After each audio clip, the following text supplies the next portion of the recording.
ನಮಸ್ಕಾರ ವೀಕ್ಷಕರೇ, happy Valentine's day. ಎಲ್ಲರೂ ಹೇಗಿದ್ದೀರಾ? ವೆಲ್ಕಮ್ ಬ್ಯಾಕ್ ಟು ದ ಬೋರ್ಕಸ್ ಚಾನೆಲ್.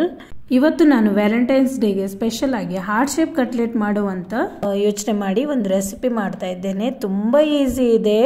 ಈ ಸ್ಪೆಷಲ್ ಡೇನ ನೀವು ಈ ರೀತಿಯಾಗಿ ಸೆಲೆಬ್ರೇಟ್ ಮಾಡಬಹುದು. ಬನ್ನಿ ಹಾಗಾದ್ರೆ ರೆಸಿಪಿ ಶುರು ಮಾಡೋಣ. ಮೊದಲನೇದಾಗಿ ಆಲೂಗಡ್ಡೆನ ಬೇಯಿಸಿ ಅದನ್ನು ಚೆನ್ನಾಗಿ ಮ್ಯಾಶ್ ಮಾಡಿ ಇಟ್ಕೊಂಡೆ. ಅದಕ್ಕೆ ರುಚಿಗೆ ಬೇಕಾಗುವಷ್ಟು ಉಪ್ಪು, ಅರಶಿನ, ಆಮೇಲೆ ಜಿಂಜರ್ ಗಾರ್ಲಿಕ್ ಪೇಸ್ಟ್, ಸ್ವಲ್ಪ ಜೀರಾ ಪೌಡರ್, ಆಮೇಲೆ ಧನಿಯಾ ಪೌಡರ್, ಅಚ್ಚ ಖಾರದ ಪುಡಿ. ಈಗ ಅಕ್ಕಿ ಹಿಟ್ಟು ಒಂದು 1/4 ಕಪ್ಪಷ್ಟು, ಆಮೇಲೆ 1/4 ಕಪ್ಪಷ್ಟು ಕಾರ್ನ್ ಫ್ಲೋರು, ಆಮೇಲೆ ಚೂರು ಕಸೂರಿ ಮೇಥಿನ ಈ ರೀತಿ ಕ್ರಷ್ ಮಾಡಿ ಹಾಕಿಬಿಟ್ಟಿದ್ದೇನೆ. ಈಗ ಇದೆಲ್ಲವನ್ನು ಸಹ ನಾವು ಚೆನ್ನಾಗಿ ಮಿಶ್ರಣ ಮಾಡ್ಕೋಬೇಕು. ಎಲ್ಲ ಕಡೆ ಅದು ಕೋಟ್ ಆಗೋ ಥರ ಚೆನ್ನಾಗಿ ಮಿಕ್ಸ್ ಮಾಡ್ಕೊಳ್ಬೇಕು. ಈಗ 1 ಟೇಬಲ್ ಸ್ಪೂನಷ್ಟು ಎಣ್ಣೆ, ಆಮೇಲೆ ಒಂದು ಅರ್ಧ ಹೋಳು ಲಿಂಬೆ ರಸನ ನಾನು ಹಾಕೊಳ್ತಾ ಇದ್ದೇನೆ. ಆಮೇಲೆ ಇನ್ನೊಮ್ಮೆ ಚೆನ್ನಾಗಿ ನಾವು ಮ್ಯಾಶ್ ಮಾಡಿ ಇದನ್ನು ಚಪಾತಿ ಹಿಟ್ಟನ್ನು ಹೇಗೆ ಹದ ಮಾಡ್ಕೊಳ್ತೇವೆ ನೋಡಿ, ಆ ರೀತಿ ಚೆನ್ನಾಗಿ ಮಾಡ್ಕೊಳ್ಬೇಕು. ಆನಂತರ ಇದರಿಂದ ಒಂದು ಮೀಡಿಯಮ್ ಸೈಜ್ನ ಉಂಡೆಗಳನ್ನು ಮಾಡ್ಕೊಳ್ಬೇಕು.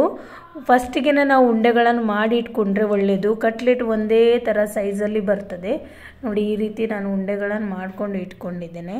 ಆಮೇಲೆ ಒಂದು ಪ್ಲೇಟಲ್ಲಿ ಈ ಉಂಡೆನ ಇಟ್ಟು ನಾವು ಹಾರ್ಟ್ ಶೇಪನ್ನು ಕೊಡಬೇಕು ನೋಡಿ. ಈಸಿ ಆಗಿದೆ. ಇದೇ ರೀತಿ ಮಾಡ್ಕೊಂಡು ಹೋಗಬೇಕು. ತುಂಬ ಈಸಿ ಆಗಿದೆ. ಆಮೇಲೆ ಪರ್ಫೆಕ್ಟಾಗಿ ಮಾಡ್ಬೋದು. ಸ್ವಲ್ಪ ಸೈಡ್ಸ್ ಎಲ್ಲ ಪರ್ಫೆಕ್ಷನ್ ಬೇಕಂದರೆ ಈ ರೀತಿ ಸ್ಪೂನನ್ನು ಬಳಸ್ಕೊಂಡು ನಾವು ಶೇಪನ್ನು ಕೊಡ್ಬೋದು ನೋಡಿ. ಎಷ್ಟು ಸುಂದರವಾಗಿ ಬಂದಿದೆ ಶೇಪ್ ಅಂಥೇಳಿ.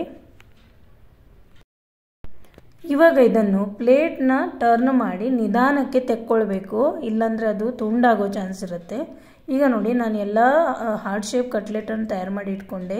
ಆಮೇಲೆ ನಾನು ಮೀಡಿಯಮ್ ರವಾನ ತಗೊಂಡಿದ್ದೇನೆ. ಇಲ್ಲಿ ಈ ಶೇಪಿನ ಕಟ್ಲೆಟನ್ನು ನಾವು ಈ ರವೆಯಲ್ಲಿ ಡಿಪ್ ಮಾಡಿ ಈ ರೀತಿ ಎಲ್ಲ ಕಡೆ ರವೆ ಹಚ್ಕೊಂಡು ಅದನ್ನು ಬಿಸಿಯಾಗಿರುವಂಥ ತವದ ಮೇಲೆ ಸ್ವಲ್ಪ ಎಣ್ಣೆ ಹಾಕ್ಕೊಂಡು, ಆ ಎಣ್ಣೆ ಸ್ವಲ್ಪ ಬಿಸಿ ಆಗ್ತಾ ಇದ್ದಾಗೆ ಈ ಮಾಡಿಟ್ಟಂಥ ಕಟ್ಲೆಟನ್ನು ಶಾಲೋ ಫ್ರೈ ಮಾಡಬೇಕು. ಶಾಲೋ ಫ್ರೈ ಮಾಡಲಿಕ್ಕೆ ಸ್ವಲ್ಪ ಸಮಯ ಹಿಡ್ಕೊಳ್ತದೆ. ನಿಮಗೆ ಅರ್ಜೆಂಟಲ್ಲಿ ಆಗಲೇಬೇಕಂತಿದ್ರೆ ನೀವು ಡೀಪ್ ಫ್ರೈನು ಮಾಡ್ಕೊಳ್ಬೋದು. ಬಟ್ ನಾವು ಕಡಿಮೆ ಎಣ್ಣೆಯಲ್ಲಿ ಮಾಡಬೇಕಂದ್ರೆ ಶಾಲೋ ಫ್ರೈ ಒಳ್ಳೆಯದು. ಈಗ ನೋಡಿ, ಒಂದು ಸೈಡ್ ಅದು ರೋಸ್ಟ್ ಆಯಿತು ಅಂದಾಗ ಟರ್ನ್ ಮಾಡಿ ಇನ್ನೊಂದು ಸೈಡ್ನು ಫ್ರೈ ಮಾಡಬೇಕು.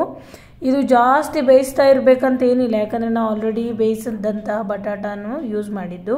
ಹಾಗಾಗಿ ಸ್ವಲ್ಪ ಹೊತ್ತಲ್ಲಿ ಇದು ಆಗ್ತದೆ. ಆದರೆ ನೀವು ಶಾಲೋ ಫ್ರೈಲಿ ಸ್ವಲ್ಪ ಟೈಮ್ ಹಿಡಿತದೆ.